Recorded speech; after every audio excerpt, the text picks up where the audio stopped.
Hey there, how's it going? My name is David and you're watching Kai City RC. This is going to be a very quick unboxing video. Busy day today. I've got a race this evening, round 4 of the DTO2 Cup at the Carnos RC Park, so I've got to get ready for that. But this just arrived in the post and I'm very excited. I've been wanting to pick this up since I first learned about it earlier on in the year. So if you're not familiar, this is a new two-wheel drive buggy from PR Racing. This is the S1 RM, and the RM stands for rear motor mount. Yes, this is a modern design buggy with retro styling and a rear motor mount.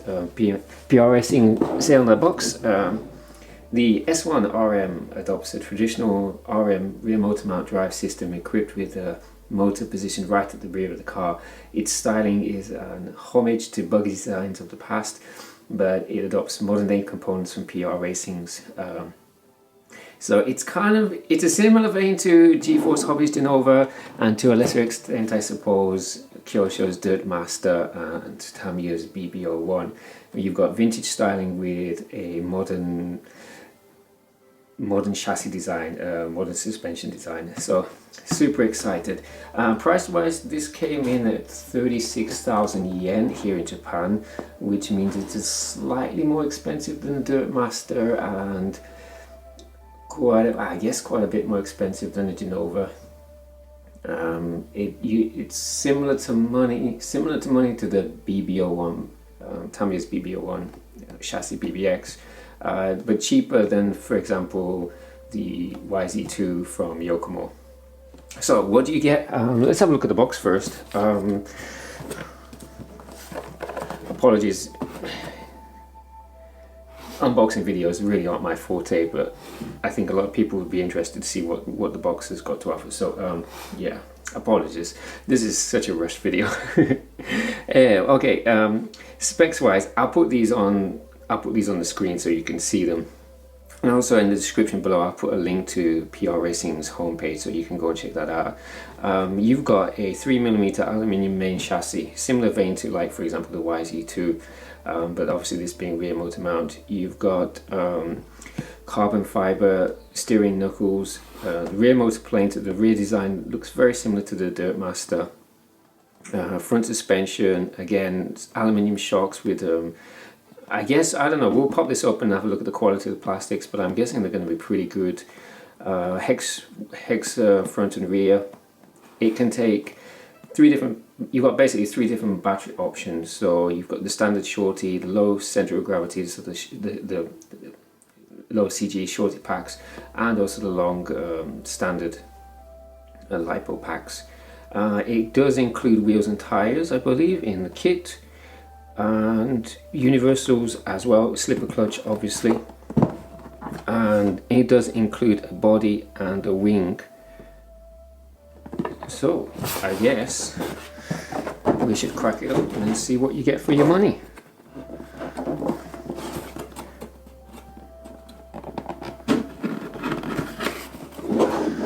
So the PR Racing S1 RM.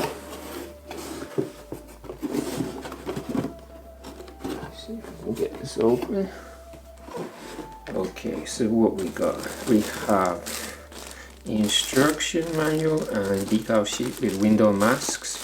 Let me just pop this up and just see. PR Racing, I believe, is based in Taiwan, but I'd imagine the instruction manual is English and Japanese. So let's have a look. Oh, right off the bat, nice instruction manual. It comes in a clear folder, so yeah, that's great. And the instructions are Japanese and, well, mostly Japanese. There are a few bits in English, but yeah, mostly Japanese. It may be possible to download English language instructions from their homepage, but yeah, the diagrams are very detailed, so it shouldn't be too hard to figure it out if you're not familiar with Japanese. So, instruction manual. What else we got? Tire inserts, front and rear. tires and wheels.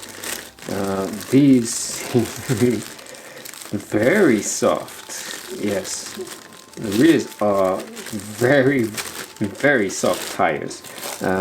Likewise the front, you've got ribbed front tires. Again, very soft. I won't be running these. I plan to run this head-to-head against the Genova and my Dirt Master down at Connors, which is an indoor carpet track. So all three buggies will be running the same wheels and tires. So, but yeah, these seem to be very soft. So it looks like they offer decent traction on a lot of different surfaces. What else we got? We have Buggy, spur cover, some shock parts, suspension shafts, tie rod ends, etc. Then we have bag C.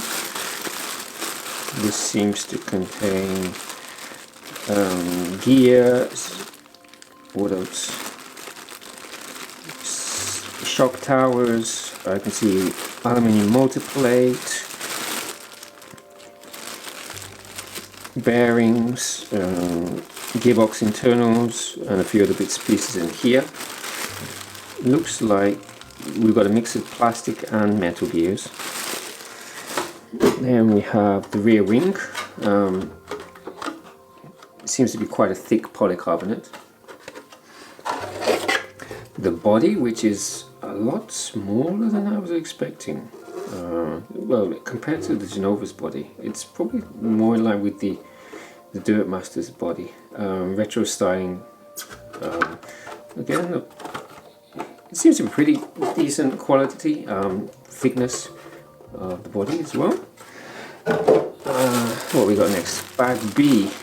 This has got some more chassis parts, hub carriers front and rear, suspension arms. Seem to be quite. These seem to be quite beefy as well. I apologize that I don't have a lot of time to kind of go through each bag individually. And likewise, work at the moment is really busy, so I don't think I'll be able to do a build video. But once it's built up, I will give you a in-depth review. Though I'm sure other channels will be bound to be starting picking this up. In fact, I believe Gavin over at RC Kicks, he is also planning to get one of these, so go check out his channel because he'll do a lot better job than I can on the build.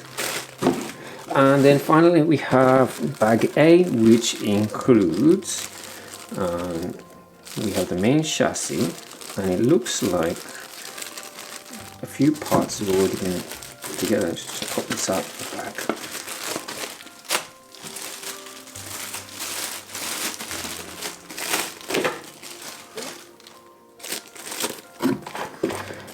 So this is the main chassis, 3mm aluminum plate, and it's already got the side pods attached to it. And you've got a reasonable amount of space for electronics, although I would imagine an ESC with a larger footprint might struggle to fit it in the side pods.